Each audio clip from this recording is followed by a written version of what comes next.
Quiero darle la bienvenida en el estudio de los desayunos 24 horas aquí en Guayaquil al asambleísta Homero Castanier. Muy buenos días, gracias por acompañarnos, asambleísta. Muy buenos días, Liz. Un saludo al pueblo ecuatoriano. Bueno, esta semana los ecuatorianos quedamos preocupados debido a esta exposición de nuestros datos personales, la filtración de esta información y mucho más ante la falta quizás de una ley que sancione o que regule este tipo de cosas.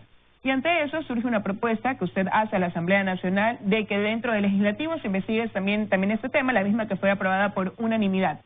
¿Cuánto más de lo que ya se ha logrado conocer en torno a esta situación de la filtración de los datos pretenden ustedes llegar a investigar o a obtener como datos importantes en torno a este tema en esas 2 semanas que se han puesto de plazo para ejecutar esa investigación? Bueno, Liz, primeramente voy a utilizar una frase de una señora indignada víctima de la delincuencia cuando le vaciaron la casa. Nos robaron hasta los focos. No se han contentado con solo meterle las garras a los dineros públicos, sino se han robado nuestros datos personales. Esto es un robo, es un delito penado en el artículo 229 del Código Integral Penal, que garantiza el derecho que tenemos nosotros a la privacidad, el derecho a que se protejan nuestros datos personales. Aquí ha habido una filtración de datos no solo de direcciones, no solo de lugares de trabajo, de salarios, de cuentas financieras, de millones de ecuatorianos, de nuestros hijos, también incluso de fichas médicas. Los datos que se han filtrado son del Instituto Ecuatoriano de Seguridad Social. La clave online, tanto para el Banco Ecuatoriano, para el BIES y para el IES es la misma. Es muy grave lo que ha sucedido en el país, no sabemos la magnitud de lo que puede suceder con esos datos que han estado paseándose en las webs en todo el mundo. En ese sentido, nosotros no podíamos cruzarnos de brazos. La Asamblea Nacional, ante nuestra propuesta, aprobó por unanimidad que la Comisión de Soberanía y Seguridad Integral, Soberanía Internacional, haga una investigación de esto, que traiga a las autoridades y que les pregunte, ¿por qué se permitió esto? ¿Qué vamos a hacer? ¿Qué se está haciendo? Y a futuro, ¿cómo se va a impedir que esto vuelva a ocurrir? Ahora, ayer el ministro de Telecomunicaciones decía que la información no ha sido hackeada, que ya hubo una protección de esta información, que sí hubo esa filtración, pero que no hubo un hackeo que era un tema que también preocupaba. Y usted hace una comparación ahora, usted dice, nos robaron, nos metieron la mano en los dineros públicos y ahora nos han robado también la información, haciendo esa comparación. Pero ¿cuál es la relación que podría haber entre estos dos temas, dos ejemplos que usted pone, considerando que cuando dicen metido la mano en los dineros públicos, asumo se refiere a los casos de corrupción que hemos visto donde ha habido un perjuicio al Estado? ¿Habría algún tipo de relación o hacia dónde debe apuntar la mirada en esta investigación para establecer responsabilidades? Bueno, el mismo ministro de Telecomunicaciones salió en una rueda de prensa y habló de que funcionarios públicos o exfuncionarios públicos que estaban a cargo de tener esta información privilegiada, presuntamente después formaron una empresa y esta empresa es la que filtró, no sé si a propósito, no sé si por falta de seguridades, estos datos de todos los ecuatorianos. ¿Cuál podría ser ahí el interés? Bueno, recordemos que la información cuesta dinero.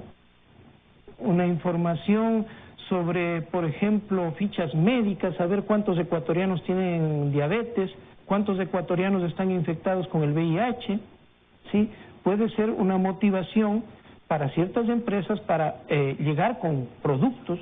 Sí, esa puede ser una motivación financiera, o si no hay que investigar, hay que ir más allá porque realmente esto nos preocupa a todos.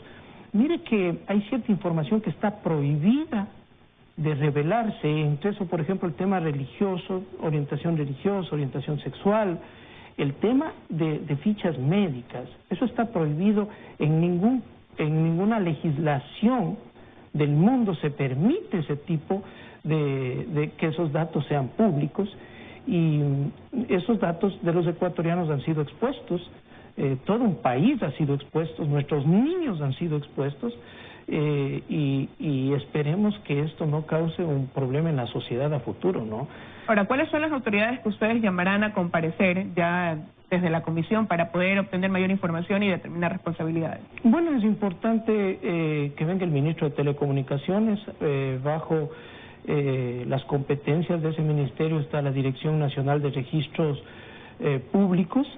Queremos saber cómo están protegidos nuestros datos públicos. Hace 4 días atrás, en la rueda de prensa, dijo el ministro que esto ya sabían desde el 11 de septiembre, que el Arcotel estaba, no quiso hacer, como quien dice, bomba de esto, que estaba protegiendo los datos, pero el 16 de septiembre un portal internacional salió y nos mostró esta situación, ¿no? Que nuestros datos estaban en una web de compras. ¿Qué se hizo del 11 al 16 en esos 5 días? ¿Qué acciones se tomaron? ¿Qué acciones se tomaron? Es importante conocer, también está por resolución convocada la ministra de Gobierno, han existido acciones conjuntas con la Fiscalía, quien también debe ser convocada, la fiscal, para conocer estas acciones, estos allanamientos, qué se ha encontrado, qué se va a hacer. También debería estar la directora de la Dirección Nacional de Registros Públicos, porque, mire, ahora en este futuro de las telecomunicaciones, de los datos, es importante tener una legislación que vaya más allá de simplemente darnos la posibilidad de que nosotros, cuando queremos acceder a un crédito, cuando queremos acceder a una beca en una universidad, se llenan formularios. ¿Y quién protege esos datos? ¿Quién protege, quién cuida esos datos?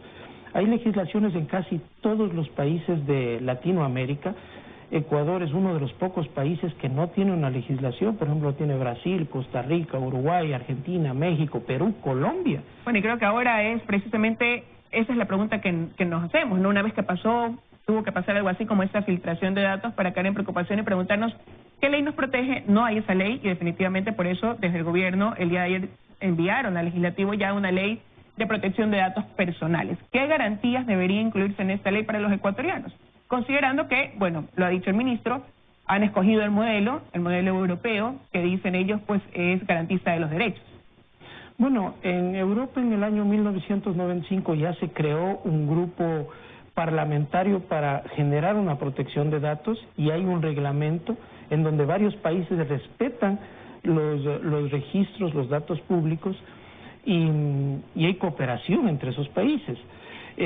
Por ejemplo, una de las cosas importantes es que en cada país hay un custodio oficial de esos datos públicos. Cada institución también tiene que tener un custodio de sus datos públicos. ¿Pero y qué perfil debe tener ese custodio para saber que va a ser una persona confiable y que mañana o pasado no va a ser quien pueda hasta comercializar esa información que usted decía tiene un costo?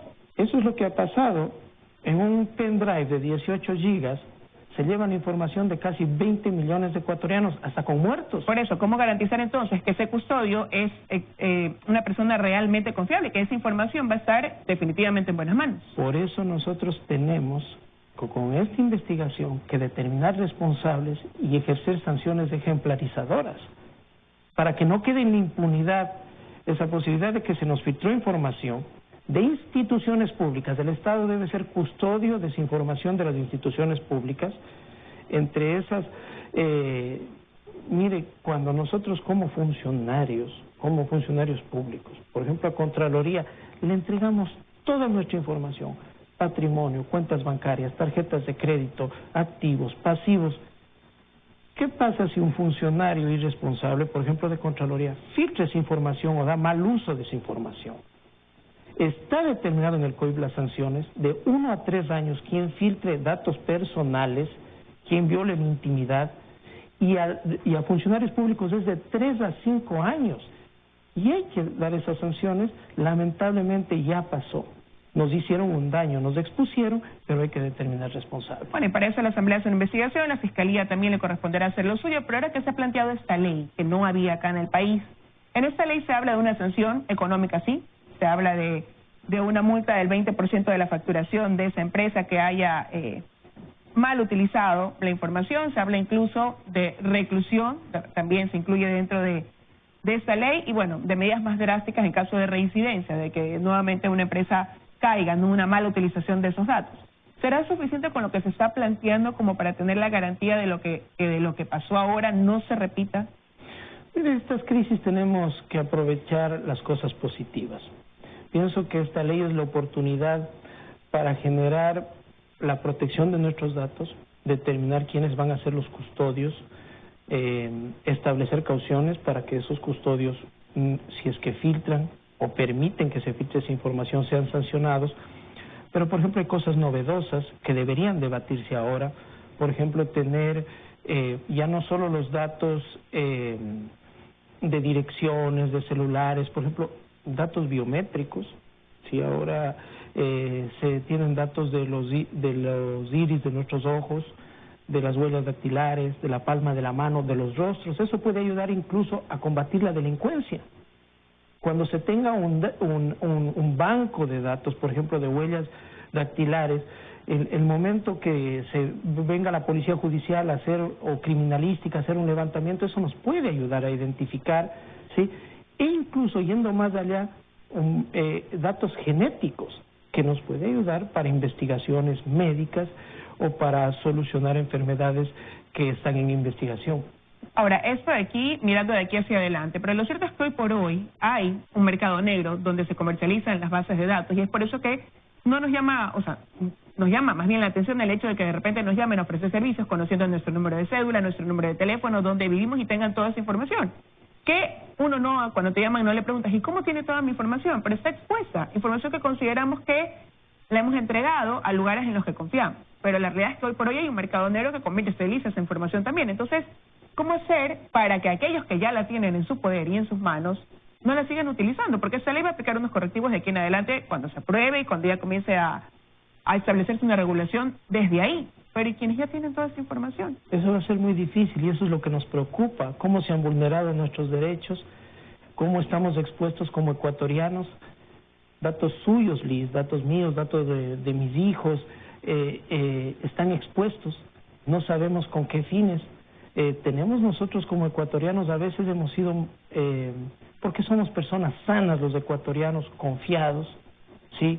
Entregamos nomás datos, documentación, pero no sabemos que puede venir después una suplantación de identidad, que con mi dato de una tarjeta de crédito o el dato de mi cuenta bancaria pueden suplantar mi identidad. Y en ese sentido tenemos que tener cuidado mientras esto se regularice, y aún así, siempre estos temas informáticos van a ser sujetos de ser violentados y de que se puedan cometer ilícitos. Bueno, esperemos con una ley las cosas cambien y también que se establezca una sanción para lo que ha pasado ahora, que nos expuso y nos dejó de manera tan vulnerable. Quiero agradecerle a su presencia asambleísta esta mañana aquí en los desayunos de 24 horas. Gracias a ustedes. Un gusto conversar con usted. Nos vamos a ir a la pausa. Al regresar del corte nos acompañarán los asambleístas Héctor Yepes y Fabricio Villamar.